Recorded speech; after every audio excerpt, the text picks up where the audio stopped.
मैं एक मिशन जब दौलत की बात होती तो मैं कहता हूँ यार, कभी कभी मजाक में कहता हूँ भाई मैंने इतनी दौलत देख लिया कि उसका लोभ नहीं है। और मैं ये मानता हूँ कि अल्लाह ने एक जिंदगी दिया है, अपने लिए तो जानवर भी जीता है, समाज के लिए कुछ कर। और इसी सोच के तहत मैं बीएसपी से और पूरी नीयत पूरी निष्ठा से ईमानदारी से मैं मुझसे लोगों ने कहा कि अब आप क्या करेंगे। मैंने कहा भाई मैं अब तो एक चलती बस से उतर गया हूं। तो कहने लगे नहीं ये क्या बात हुई। मैंने कहा भैया देखूंगा जो मुझे लिफ्ट देगा चला जाऊंगा, ईमानदारी से कहा। कहने नहीं आप कहीं नहीं जाए, आप सिर्फ और सिर्फ समाजवादी पार्टी में जाए। मैंने कहा अच्छा मुझे एक दिन सोचने दो, क्योंकि उसी दिन का मामला था, नया नया मामला था। मैंने कहा भाई जरा मुझे सोचने दो। और उसके बाद मैं अपने कुछ दोस्तों से राय मशवरा करता रहा कि क्या होना चाहिए क्या होना चाहिए। एक बार फिर मैं ये भी आया, ईमानदारी से बताऊं कि राजनीति छोड़ दी।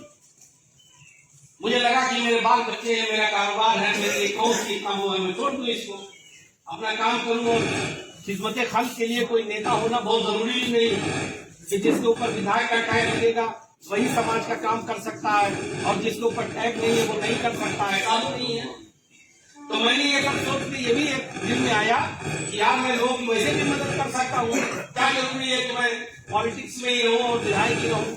क्योंकि एक जगह इतना जुड़ा था कि पहले झटके में मेरा कहीं जाने का भी मन, लेकिन बार बार जब ये बातें कही गई कि नहीं अच्छा नहीं है, आप 2 बार विधायक रहे हैं, आपको लोग इज्जत की नजरों से देखते हैं और ये अच्छी पार्टी है, इसमें आपकी कदर रहेगी, आप उसमें रहिए। और मैं आपको बताऊं कि एक दिन का टाइम लेने के बाद फिर इससे पहले कि मैं फोन करता और बताता, जो साहब हमारे हमको फोन कर रहे थे उनका दोबारा फोन आया कि क्या सोचा। हम हंसी हमने कहा यार तुम भी भूत बन के पीछे पड़े हो। तो कहने लगे कि आप इसलिए कि आपसे मोहब्बत का आप भी हमारे कि हम लोग साथ। तब मैंने ये जरूर कहा कि हाँ मैं तैयार। और उस बीच में रात गुजर गई थी, कुछ लोगों के साथ करने के बाद ये लगा कि नहीं ठीक, मैंने कहा ठीक। उसके बाद ये बात होगी दिन की, खाना वाना खा के असर की नमाज पढ़ के मैं लेट गया। फिर मगरिब में कुछ यार दोस्त आ गए, वो मामला ताजा ताजा खाई बात होती रही। लगभग मैं ईशा की नमाज पढ़ के उठा तो फिर दोबारा मेरे पास कि आपकी बात हो गई है और आपको चलना है और राष्ट्रीय अध्यक्ष जी से मिलना है आवास। मैंने कहा ठीक है भाई, मैं गया। और ये भी सही है, जो सच है मैं बार बार कहता हूं उसे बोलना चाहिए। उन्होंने मुझे बहुत इज्जत दिया, उन्होंने मुझे इतनी इज्जत दिया जिसकी मैं तवक्को नहीं कर सकता था। और बहुत कुछ कहा उन्होंने मुझसे, मैं बार बार उस बात को क्या दोहराऊं, लेकिन मुख्तसर एक बात कह दे रहा हूं, हलफ लेके कह रहा हूं। उस बात को अपने हाथों पे कोई किताब भी लेके कसम खा सकता हूं कि मुझसे ये कहा गया कि मुबारकपुर सीट तो छोड़िए, आप आजमगढ़ की किसी भी सीट से भी लड़ना चाहे हम आपको लड़ा देंगे, चाहे हम आपको कितनी भी हमको दिक्कत की। मैंने कहा नहीं साहब मुझे कुछ नहीं, मैं तो मुबारकपुर में हूं, वहां की जनता से जुड़ा हूं, वही मुझे कहा। उसके बाद उन्होंने कहा कोई झगड़ा ही नहीं है। वहां तो 1-2 लोगों का नाम लिया, एक साहब का नाम लिया कि उनको तो लड़ाया, 2 बार हार गए, एडजस्ट कर देंगे। हमने कहा साहब आप जानो, अगर आपको लगता है कि ठीक है तो मैं ठीक हूं। बल्कि मुझे तसल्ली नहीं हुई तो मैंने कहा कि ये बात अगर कहने लगे नहीं आप निश्चिंत रहिए, अच्छे आदमी हैं और हमारे साथ आप रहिए। मैंने कहा ठीक है साहब, आपने इतनी इज्जत दिया। अच्छा हम लोग क्या है, हमें और कुछ नहीं चाहिए, हम इज्जत के भूखे हैं, हमें और कुछ नहीं चाहिए।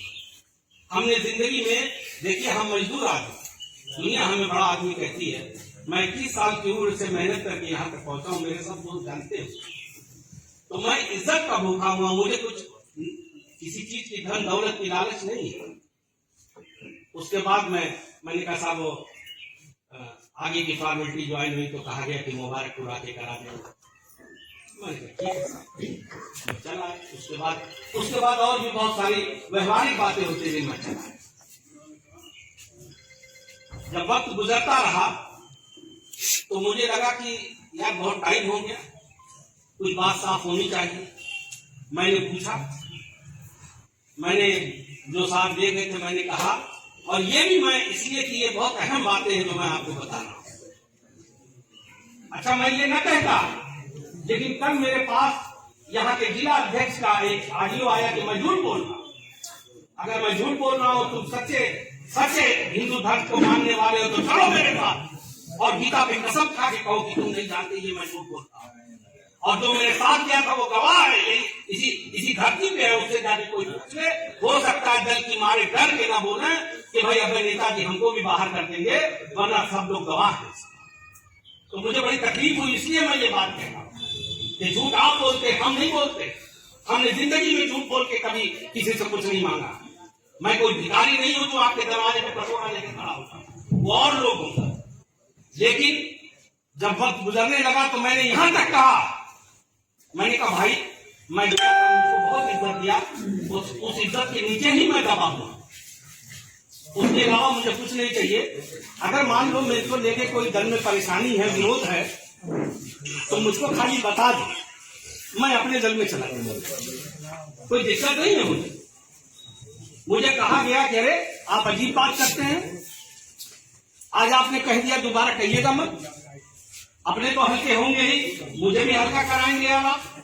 मैं चुप हो गया भाई, और मैं बार बार पूछता, और बार बार पूछने के बाद मुझे बार बार ये आश्वासन दिया जाने लगा, दिया जाता रहा कि नहीं वो कोई बात ही नहीं है, हमको बुला के समझाना है और बता देना है आपको। मैं उस पर यकीन करता रहा। आखिर में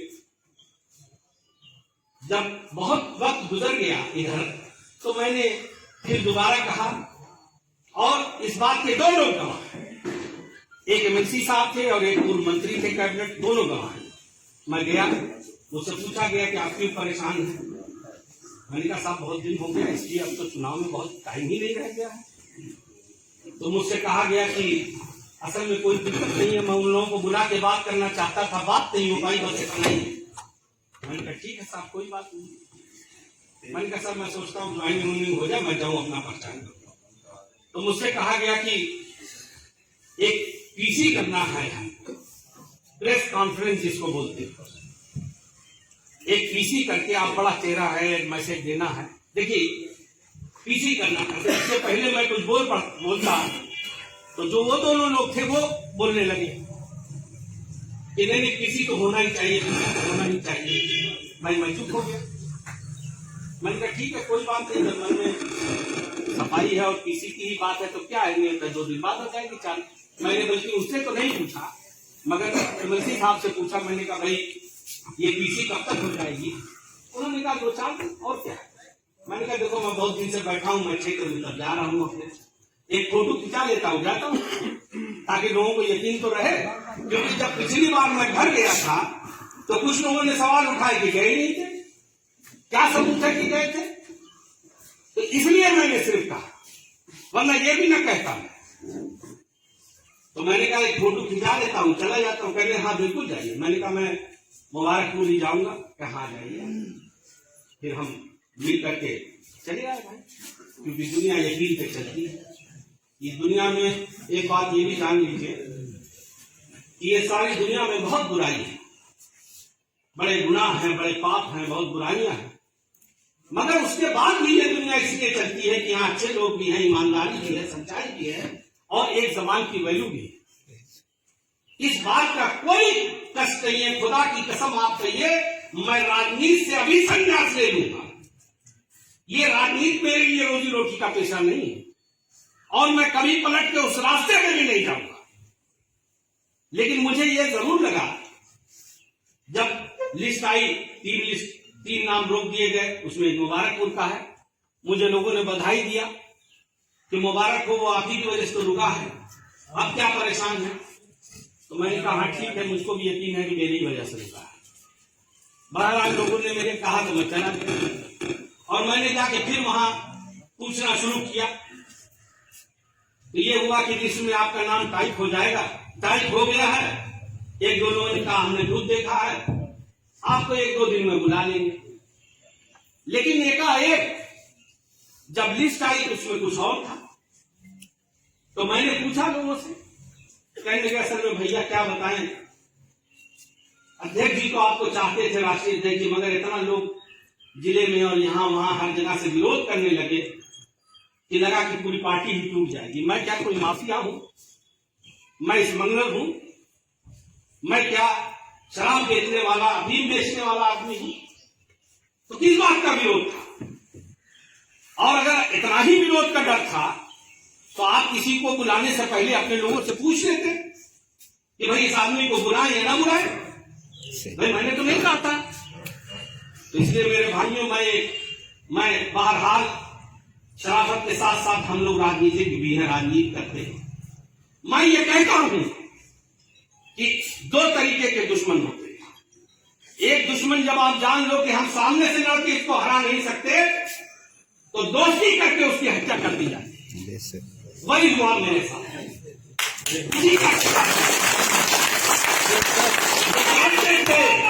जिंदाबाद जिंदाबाद। ये जानते थे कि मुझसे इस जिले में किसी नेता की औकात नहीं है जो मेरा सामना कर सके, इसलिए इन्होंने मुझसे वरना मैं चुनौती देता हूं कि मैं बसपा से लड़ जाऊं और इनका प्रदेश का जो सबसे बड़ा नेता हो भेज दे हरा देंगे। कह रहा हूं मेरे भाइयों, अब आपको बताना है कि मुझे क्या करना। आप कहोगे मैं राजनीति छोड़ दूंगा, क्योंकि कुछ लोगों ने मुझे मिला करके मेरा वजूद खत्म करने की कोशिश की। इसलिए अब ये आपको ही तय करना, मुबारकपुर के लोगों को तय करना।